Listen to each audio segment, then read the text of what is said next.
في عالمنا الحالي الطيبة مش حاجة مميزة، اللي بيبكي بسرعة ومن أقل حاجة واللي بيتأثر واللي بيدي مشاعر من غير حساب دايما بيكون هو الضحية. ولو مستنى اديك أمثلة أو حتى مبرر فأظن إنك مش عايش معانا على نفس الكوكب. والفيديو ده مش موجه ليك أساسا، بل الفيديو ده موجه لشخص عارف إن العالم الحالي القوي واللي بيقدر يتحكم في مشاعره هو بس اللي بيكسب كل حاجة. مش بتكلم هنا عن إنك تكون مؤذي، بتكلم عن إنك تكون صلب، عن إنك تقتل مشاعرك بدل ما المشاعر هي اللي تقتلك وتكون سبب في سقوطك. بتكلم عن إنك تبطل تسمح لأي كلمة تهزك. وفي فيديو النهاردة هتعرف إزاي تقتل مشاعرك وتكون شخص بلا أي رحمة. أكبر غلطة معظمكم بيقع فيها وهي إنكم بتخلوا مشاعركم تتحكم في قراراتكم، وبتحاولوا إنكم تبرروا للناس كل تصرف صادر منهم حتى وإن كان خطأ، حتى لو واضح إن الشخص اللي قدامكم شخص سيء. في حياتنا بنقابل شخصيات سيئة كتير جدا، ولكن المشكلة في بعض المعتقدات اللي أقل ما يقال عنها إنها زبالة اللي إحنا اتربينا عليها. زي على سبيل المثال كأن حد سرقك وتقول معلش أصل معرفش ظروفه إيه. صدقني مش هتفرق ومش مشكلتك ظروفه إيه. صدقني لما الناس بتغلط في حقك في موقف أيا كان عامل إزاي لازم يتعاقبوا. ما ينفعش تطلع مبررات لكل تصرف خطأ صادر من الناس. انسى بقى التسامح والكلام الطيب ده، لان العالم اللي بنعيش فيه حاليا ابعد ما يكون عن الكلام ده. انا كنت اتمنى ان اطلع اقولك خليك مسامح وحبوا بعض والكلام اللي بيريح ده، بس للاسف ده كله مش حقيقة، وده مش العالم اللي احنا عايشين فيه. لما انت بتغلط صدقني محدش هيرحمك، حتى العالم نفسه مش هيرحمك. فبطل انت كمان تطلع مبررات لاي حد بيغلط فيك او في حقك، او حتى حسيت انه مجرد عطلة بالنسبة لك وانه شخص غير مفيد. انت لو النهاردة شغال في مكان وعملت غلطة معينة بنسبة كبيرة هتتجازى عليها، ومش بعيد يمشوك لو لقوا شخص افضل منك.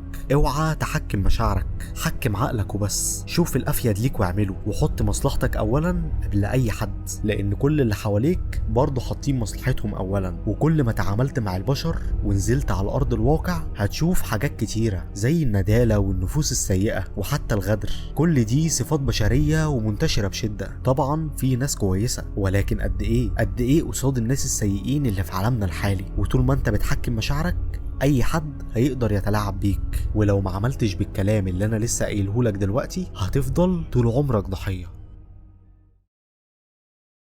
اغلب الناس لما بتواجههم مشكلة بيبدأوا يضخموها في دماغهم لحد ما تبان كأنها نهاية العالم، ويعيشوا داخل المشكلة بدل ما يشوفوها من بره. بس الحقيقة هي ان الصعوبات جزء من اللعبة. مفيش طريق سهل لأي نجاح، ومفيش شخص قوي اتخلق كده. كل قوة اتبنت على وجع وضغط وكمان خسارة. المشاكل جزء رئيسي موجود في حياتنا، وتقبلها واجب علينا. مستحيل تعيش حياتك كلها بدون وجود اي مشاكل. اي شخص هيجي في بالك دلوقتي اكيد عنده مشاكل، يمكن تكون من نوع مختلف، وطبعا مشكلة عن مشكلة بتفرق، ولكن في الاول وفي الاخر بتظل مشكلة. بس اخطر حاجة انت ممكن تعملها هي انك تضخم المشكلة في عقلك وتقعد تخلق سيناريوهات وهمية، وده بدوره هيدخلك في تفكير مفرط وهيخليك شخص ضعيف. شخص كل ما تحصل اي حاجة في حياته يوقف كل اشغاله ويقعد يفكر في اللي حصل، وده هيخليك شخصية هشة، شخصية اي حاجة بتأثر عليها. على عكس لو استخدمت كل المشاكل والصعوبات اللي في حياتك كوقود ليك، كوقود بيدفعك لقدام اكتر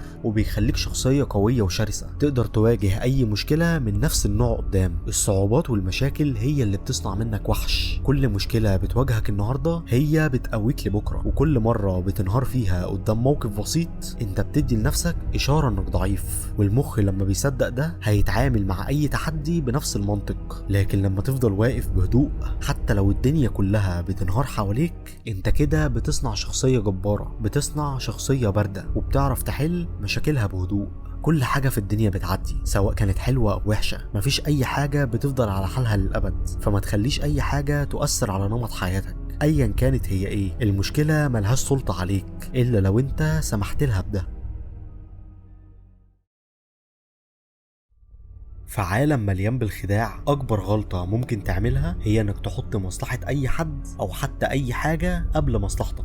اول حاجة لازم تفهمها ان الانسان كائن اناني، ولكن في ناس بتقدر تتغلب على الانانية دي وتعيش تساعد غيرها، وحتى ممكن يجوا على نفسهم عشان مساعدة ناس اخرين. ولكن للاسف الفئة دي قليلة جدا ودايما بيتخدعوا، وانك تراهن على انسانية الشخص اللي قدامك ده في حد ذاته رهان فاشل. الطيبة ومساعدة الغير ممكن تعود عليك بالضرر اكتر من النفع. لازم دايما تخلي فيه مقابل لخدماتك، غير كده فانت خسران، لانك ببساطة ما تضمنش لو كان الشخص اللي قدامك هو اللي كان في مكانك كان ممكن يتعامل معاك ازاي او يستغلك ازاي، لانه ببساطة بنسبة كبيرة محدش هيضحي علشانك حتى وان كان بوقته. دايما خلي نفسك في المقدمة، مصلحتك ثم مصلحتك انت وبس في الاول، وخلي اي حاجة تانية تيجي منك كتحصيل حاصل، سواء ساعدت حد او لا فهي مجرد اضافة. حب نفسك زي ما لايت ياجامي كان بيحب نفسه وبيحب الهدف بتاعه، وما كانش اي حد يقدر يقف قدامه، لان اي حد كان بيقف قدامه كان بيتم اقصائه بكل بساطة. وفي نفس الوقت اوعى تغلط غلطة تشي جيفارا. تشي جيفارا كان دكتور ومن عائلة مرموقة، ولكن لما طلع في رحلة وهو شاب وشاف الفقر والجوع قرر انه يناضل ضد الأنظمة الفاسدة، وفعلا قعد يناضل وقام بثورات كتيرة جدا لحد ما حرر كوبا من الظلم سنة 1959، وبقى رمز في الدولة ووصل لمناصب زي وزير الصناعة ورئاسة البنك المركزي. ولكن هو ما كانش من نوعية الأشخاص اللي بيحلم بالكرسي والسلطة، هو كان عنده هدف، ولكن هدفه كان شريف لبشر عايزين طول عمرهم يفضلوا أدوات. وفعلا ساب الكرسي وراح لبوليفيا، ولكن اللي حصل انه نفس الناس اللي راح عشان يحررهم هم اللي سلموه للجيش الأمريكي مقابل حبة فلوس، ومات تشي جيفارا سنة 1967. لو وصلت للنهاية فده معناه انك شخص بيدور على الحقيقة، ولو مهتم تفهم اكتر عن علم النفس الاسود وفن التلاعب بالبشر اشترك في القناة، لان اللي جاي هيغير نظرتك للعالم تماما.